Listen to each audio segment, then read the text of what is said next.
Hey everybody, Amitabh Elliott here. I'm in Thailand at my friend Dougie's house, and I'm leaving to come back tomorrow. I just wanted to make a quick video for you telling you about something that happened while I was out shopping to get some shoes and a few other things. A few little gifts for some people I love, even though I love you too. I'm sorry I didn't buy you something. So I went into this mall in Bangkok, and this Indian man, probably about my age, came up to me, and he said, oh, Laura just messaged me. Okay. So he said,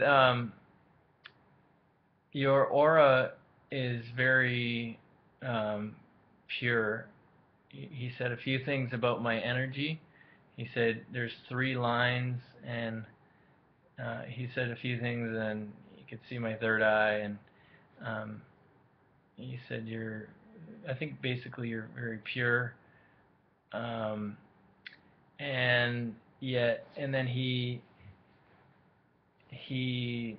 talked about, he said you have really good luck coming up in December, and financially and with relationship, you're gonna have a good year, and so I was really interested, right?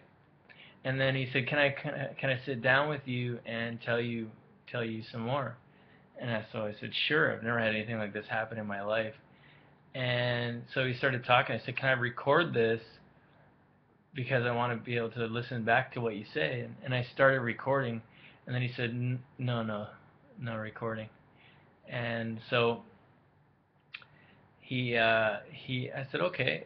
I listened anyways, and he said, he took his little pad of paper, and he said you have a bad habit that I'd like to tell you. You're a very good person, but you have a bad habit that I'd like to tell you about. And I was like, sure. He said, that's holding you back. And I was, okay, sure. And so he said,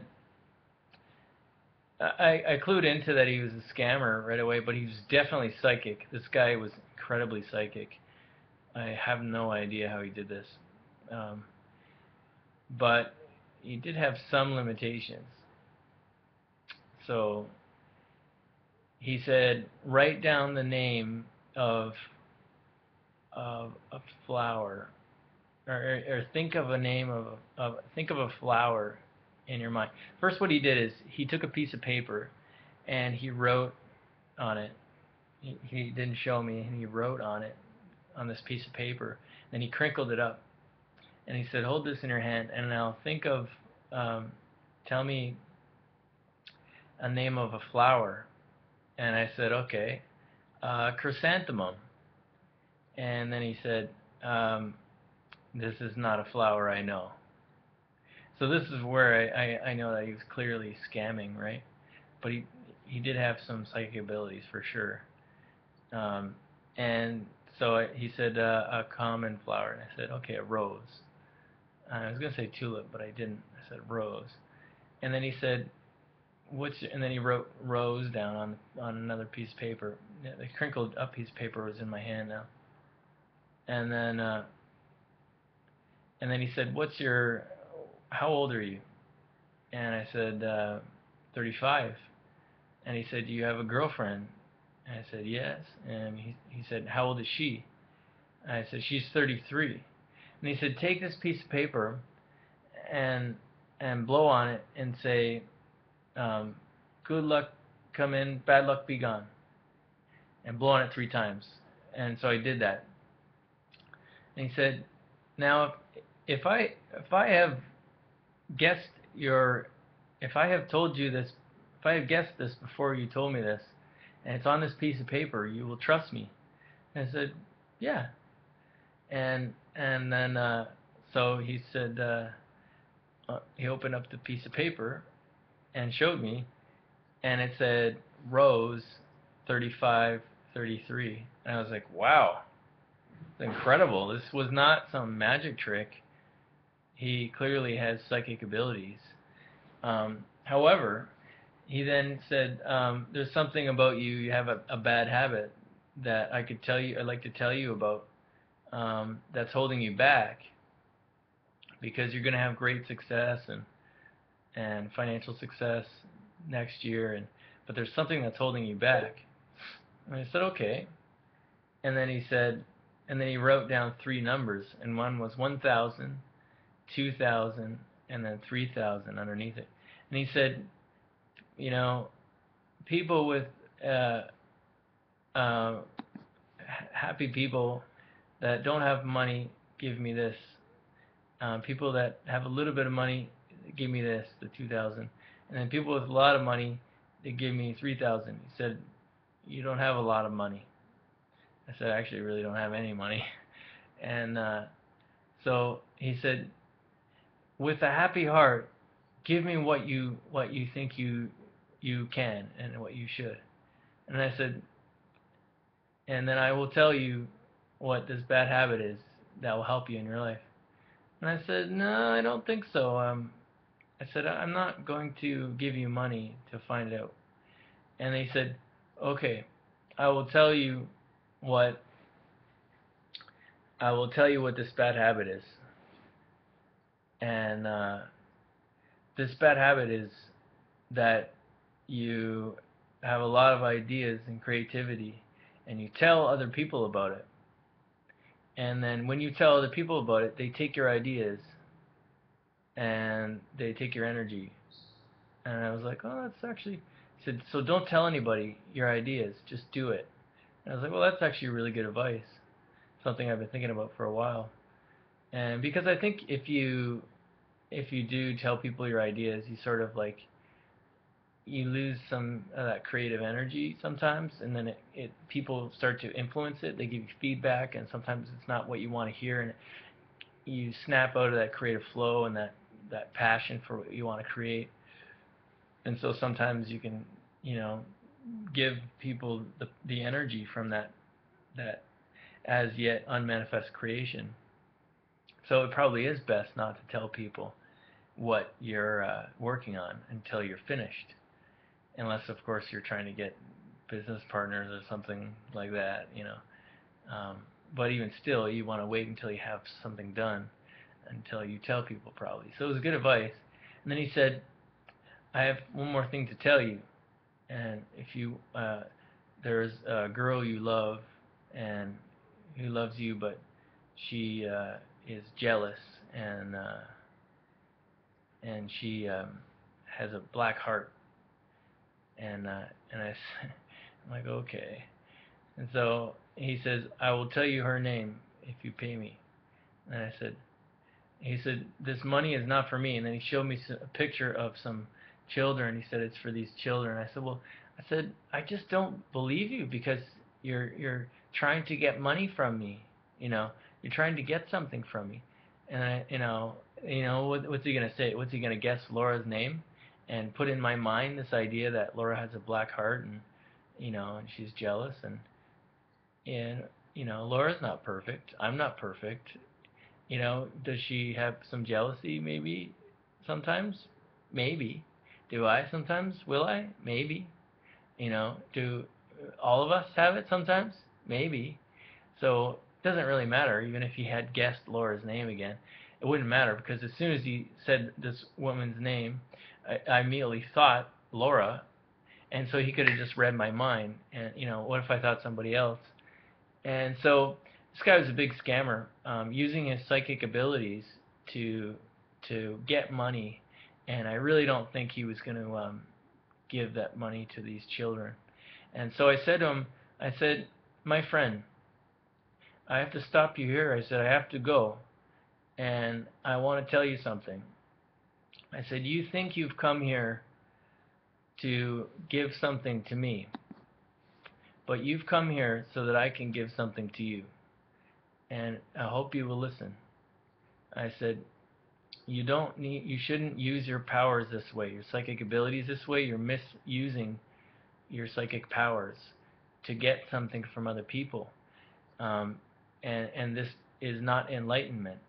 If you were enlightened, you would want to give only and not try to get, and then you would get naturally, um, freely, and not need to try to manipulate people to get what you need.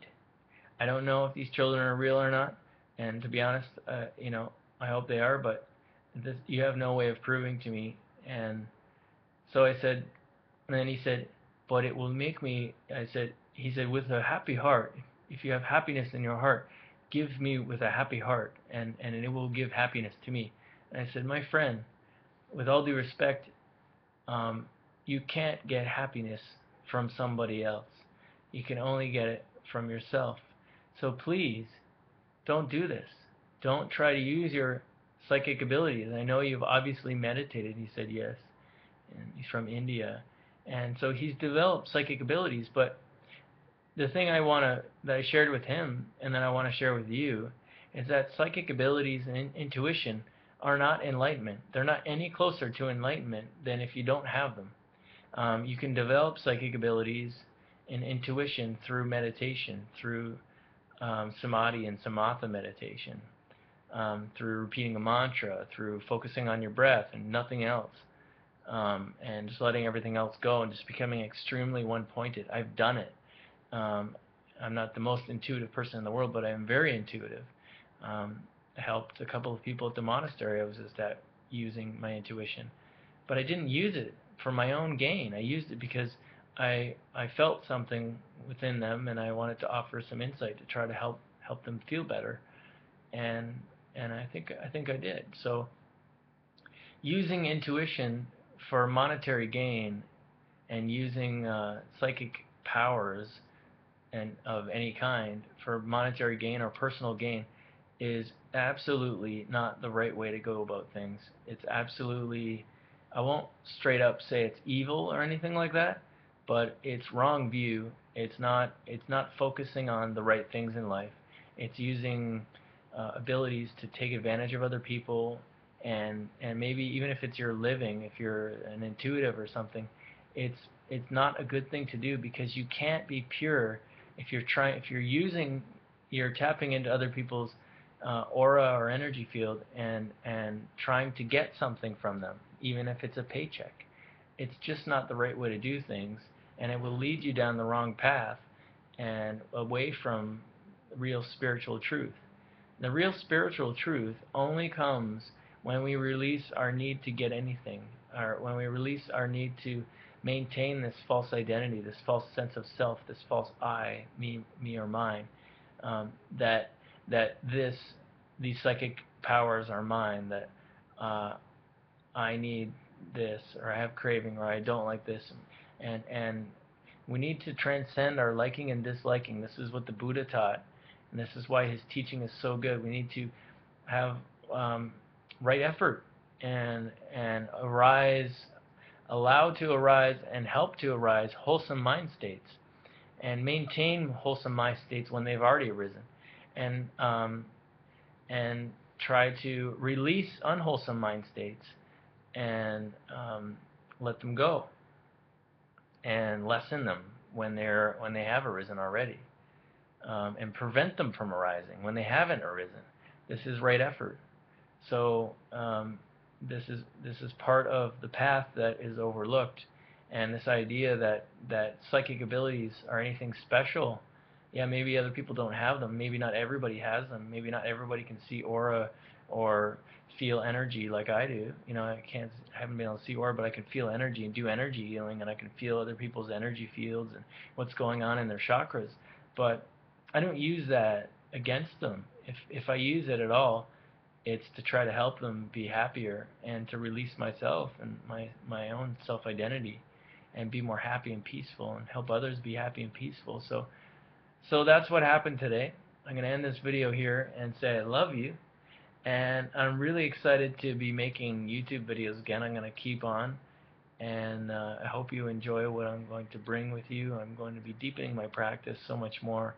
I learned a lot this last 6 weeks at the monastery.